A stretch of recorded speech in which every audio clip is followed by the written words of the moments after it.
Hi there, everyone. Meteorologist Robert Spetta here on today, the 27th of July, 2013. We're going to be talking about what's going on here on your weekend, Saturday and Sunday, and also what to expect next week. Now, the two hot spots we're going to concentrate on today is really off here towards the north. We have this trough of low pressure, and it is just scattering thunderstorms all across Japan today, some of them becoming rather severe and violent. Also in the Philippines, a low pressure area is continuing to spin up here. It was upgraded to a tropical depression by the Japan Meteorological Agency. They downgraded it back to a low pressure area, but still bringing some heavy rainfall. First, let's start off here in the north.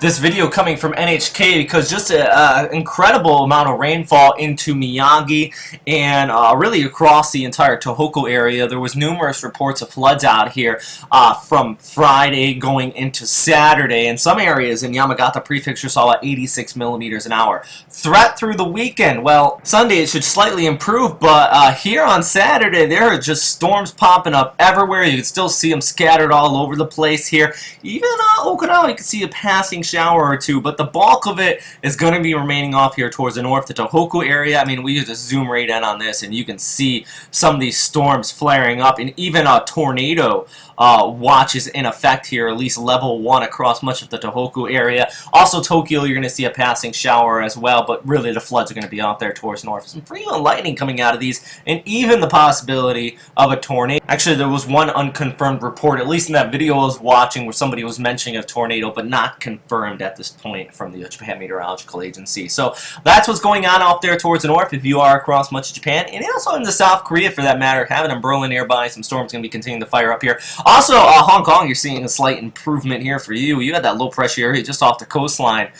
It was just bringing some widespread showers for your area, but that's improving as well. Heavy showers in the south, though, here into Mindanao and Visayas. We have been seeing that. Actually, in Cagayan, we had the heavy rainfall yesterday, and many reports out of that area. And through the next 72 hours, conditions are not going to be improving for you. Actually, even into the Manila area, as this whole broad area of low pressure starts to work its way off there towards the north-northwest, it is going to be bringing the heavy rain showers out here, and the risk of flooding.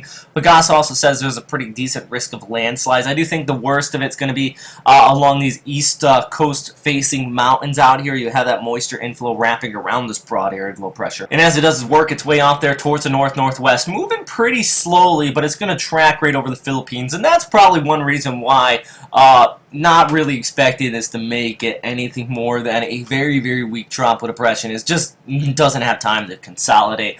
Also, it's very broad at this time, very disorganized, but we will still have these winds pushing on shore, bringing that moisture with it, and the risk of flooding out here across the Philippines. If it does upgrade to a tropical depression from PAGASA, it will be called Julina.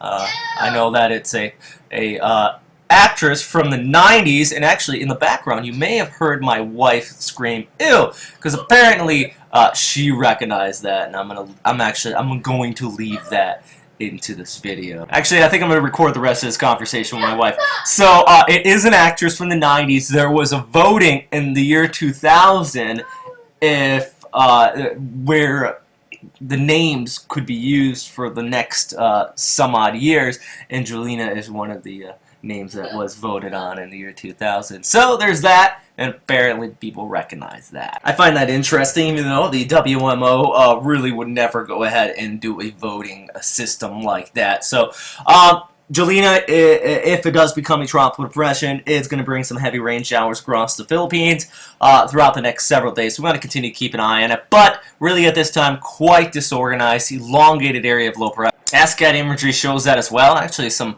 pretty strong winds on the southern periphery of this, and off there towards the north, but just look how broad this low pressure area is. It is not consolidated at all, at least where the center of these winds are. And you need a center of circulation for a tropical depression. So with that said, that is all for right now, everybody. Thanks again for watching here at westernpacificweather.com. And thanks for my wife for participating in this update today. If you have any questions, though, please post them down in the comment box below. Stay safe out there, everybody.